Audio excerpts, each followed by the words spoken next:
कहते हैं कल्पना हकीकत से ज्यादा बड़ी और अद्भुत होती है, लेकिन सच और सपने के बीच का फासला भी बहुत कम होता है।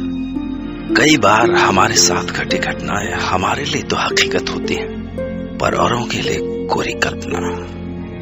मैं डॉक्टर नागर, पेशे से मनोवैज्ञानिक और पैशन से ह्यूमन माइंड का फैन, हर रात आपके पास लेकर आऊंगा मुझसे मिले कुछ लोगों की आप बीती, कुछ घटनाएं, कुछ किस्से जिन्हें सुन के आप भी सोचने लगेंगे कि क्या वो सच था।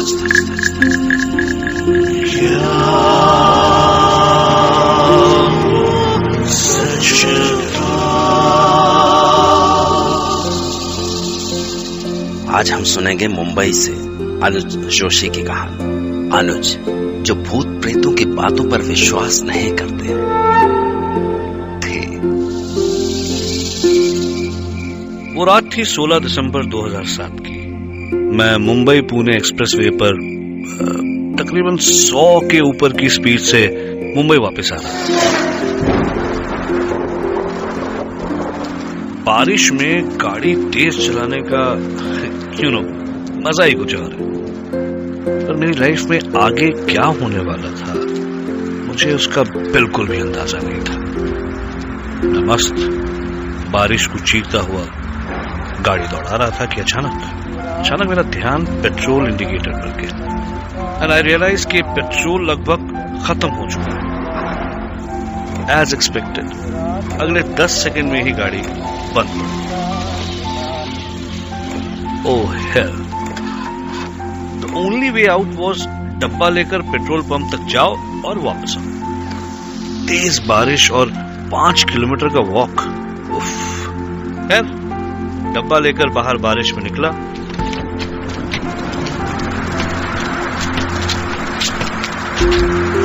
भगवान का नाम लिया और चलो। तब लगा जैसे भगवान ने मेरी सुनी, क्योंकि 10 कदम ही चला था कि देखा कि पीछे से एक गाड़ी चली। मैंने लिफ्ट मांगी और गाड़ी रुक गई।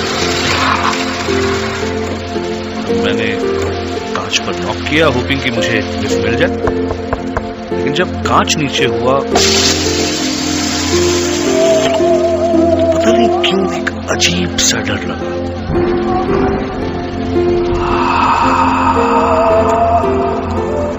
अंदर झांक के देखा तो सिर्फ एक बूढ़ा आदमी गाड़ी चला रहा था। नीला सूट, नीली हैट और बड़ी बड़ी आंखें। हेलो, मैंने कहा। वो आदमी मेरी तरफ मुड़ा और मुस्कुराया, लेकिन वो मुस्कान बहुत अजीब सी थी, ऑलमोस्ट क्रीपी। और तब उसने अपना मुंह खोला और उस आदमी की आवाज सुनकर ऐसा लगा मानो किसी ने मेरी पीठ पर बर्फ डाल दिया। उसने कहा, हेलो। सच एक बार मन में आया कि तुरंत यहां से भाग जाऊं, पर मैंने अपने आप को संभाला और कहा, सर लिफ्ट मिलेगी? मुझे आगे 5 किलोमीटर तक जाना है, एक पेट्रोल पंप तक। उस आदमी ने अपनी उसी ही पतली और अजीब सी आवाज में जवाब दिया,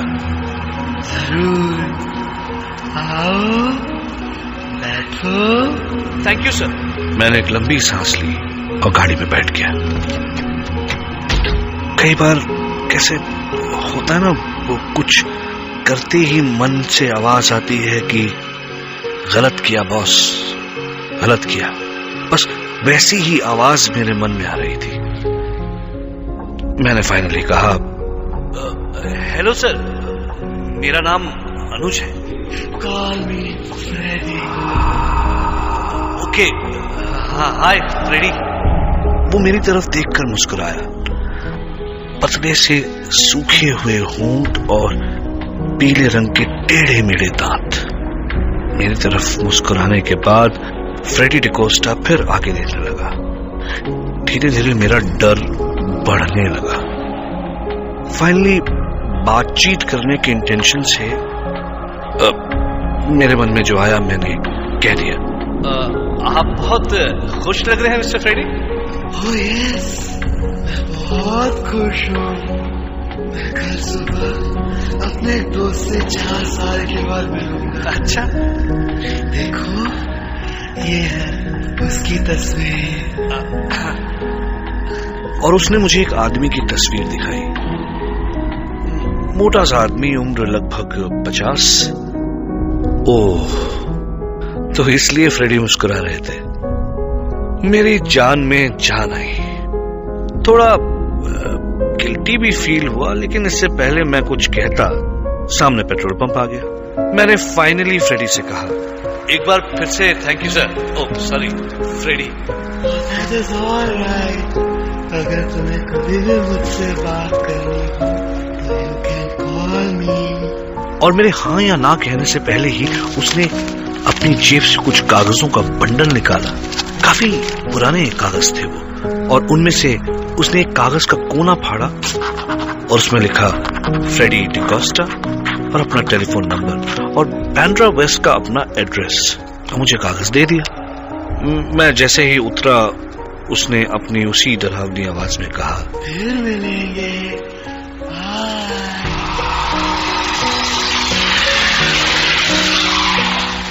और तुरंत कार निकल गई। मैं उसके तुरंत बाद अपने कपड़ों को बचाते हुए पेट्रोल पंप में घुसा। वहां खड़े पेट्रोल अटेंडेंट ने मुझे देखकर पूछा, क्या साहब, आपकी गाड़ी बंद पड़ गई है क्या? हाँ यार, तो अच्छा हुआ कि लिफ्ट मिल गई। लिफ्ट? काय का लिफ्ट साहब, आप कितने दूर से चलते आ रहे? सही मायने में मुझे अब डर लग रहा था। भाई, मैं पेट्रोल पंप के सामने एक गाड़ी से उतरता हूँ और पेट्रोल पंप के अटेंडेंट को दिखाई नहीं देता। ये बात बहुत अजीब थी। मैं जैसे तैसे अपनी गाड़ी तक पहुंचा और गाड़ी चलाते हुए फाइनली घर आ गया।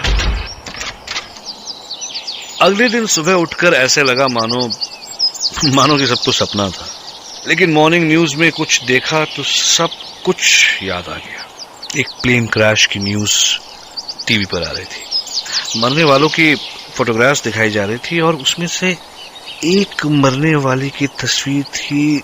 मैं तुरंत पहचान गया उसे। मुझे बहुत बुरा लगा। अरे, ये आदमी तो वही है जिससे फ्रेडी डिकोस्टा 4 साल बाद मिलने वाला था। मैंने तुरंत वो कागज ढूंढा और उस नंबर पर कॉल किया।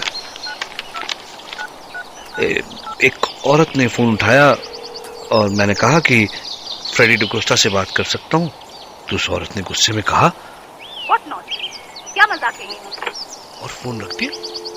मुझे बड़ा अजीब लगा। मैंने फिर से कॉल लगाया।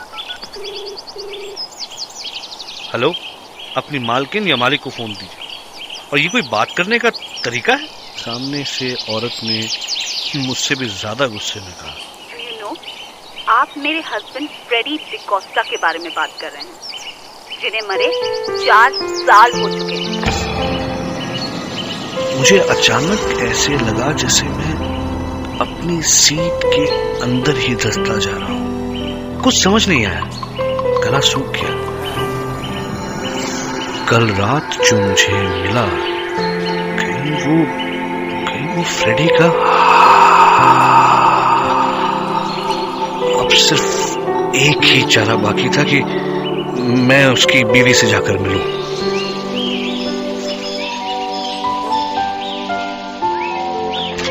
Yes, may I help you? जी, मेरा नाम अनुज है। वो मैंने आपसे फोन पर बात की थी आपके हस्बैंड फ्रेडी के बारे। तुम जाते हो या मैं पुलिस को बुलाऊं? नहीं, मेरी बात सुनिए प्लीज। मेरा विश्वास कीजिए, मैं कल रात को उनसे मिला था और मेरी उनसे बात हुई थी। I'll call पुलिस अगर तुम इधर से नहीं गया तो। प्लीज मैडम, बात सुनिए। वो उनका कद कुछ 6 फुट का था। वो पतले से बड़ी बड़ी आंखें और उन्होंने वो ब्लू सूट पहना था, ब्लू हैट भी। औरत तुरंत रुक गई, दरवाजा खोला और मुझे देखते रह गई और थोड़ी देर बाद बोली, मैंने दफनाते हुए यही कपड़े पहनाए थे उन्हें। तब उन्होंने मुझे बताया कि 4 साल पहले आज ही के दिन फ्रेडी डिकोस्टा ने खुदकुशी कर ली थी। यानी आज उन्हें मरे हुए 4 साल हो चुके थे। पहले रोज सुबह उठकर मेरे को आई लव यू बोला करता, लेकिन एक दिन सुबह आई लव यू के बदले उनके मरने की खबर मिली। 4 साल से तड़प रही हूँ कि मेरा फ्रेडी फिर मेरे को आई लव यू बोलेगा। I was shocked. ये सब क्या हो रहा है? उनकी वाइफ मुझे उनकी कब्र तक ले गई। मुझे बहुत अजीब और बहुत ज्यादा डर लग रहा था। फ्रेडी के बारे में हर बात मिली, लेकिन एक चीज नहीं मिली, उनकी आवाज। उनकी वाइफ ने कहा कि हाँ, उनकी आवाज तो मैंने कहा एकदम अजीब सी, पतली सी और फटी हुई सी आवाज थी, राइट? तुमने कहा नहीं, उनकी आवाज तो मोटी थी। तब अचानक उनका चेहरा एकदम सफेद हो गया और उन्होंने कहा, तुम जानता है मेरा हस्बैंड कैसे सुसाइड किया? अपने गले पे गोली चलाकर। इसीलिए उनकी आवाज। मेरे चक्कर बढ़ते जा रहे थे। तब अचानक उनकी वाइफ ने मुझसे पूछा, पर आपको ये नंबर कैसे मिला? हाँ, उन्होंने मुझे वो कुछ कागजों का बंडल था उनकी जेब में, जिसमें से एक कागज फाड़कर उन्होंने मुझे दिया। अचानक उनकी आंखें और बड़ी हो गई और उन्होंने कहा, किधर है? मुझे वो कागज दे दो अभी, प्लीज मुझे वो कागज दे दीजिए। देखिए इसमें लिखा है फ्रेडी डिकोस्टा, ये फोन नंबर और ये एड्रेस। उस कागज को उन्होंने कुछ ऐसे छुआ जैसे कोई बहुत कीमती चीज हो, और उन्होंने कहा, फ्रेडी आर्मी में था और मैं उसको हमेशा चिट्ठी लिखता था, और ये कागज तो। उन्होंने कागज को पलटा और पीछे उन्हीं के अक्षरों में लिखा था, आई लव यू, और वो रो पड़ी। मैंने वो कागज हाथ में लिया और ऐसे लगा जैसे उस कागज में इलेक्ट्रिसिटी थी।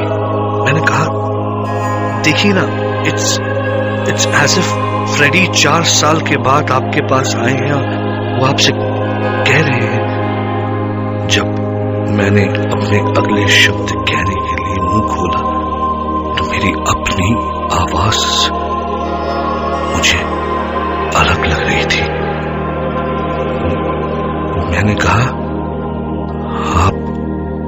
आपसे वो कह रहे हैं कि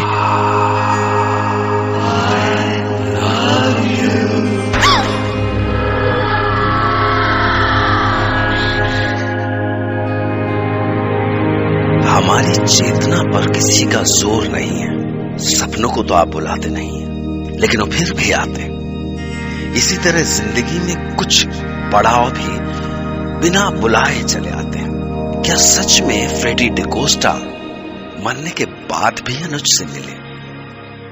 अगर नहीं तो उसके पास वो कागज कहां से आया? क्या सच में मरने के बाद उनकी आवाज बदल गई थी? और क्या सच में उन्होंने अनुज के जरिए अपने प्यार का इजहार किया? कुछ बातें हमें खुली आंखों से नहीं, खुले मन से दिखती हैं। ऐसे में दिमाग तो सन्न रह जाता है और मन में सिर्फ एक सवाल दे जाता है,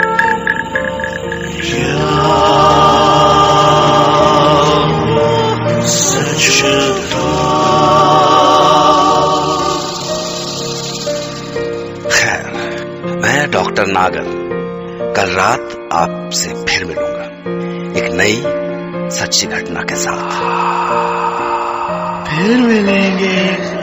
बाय।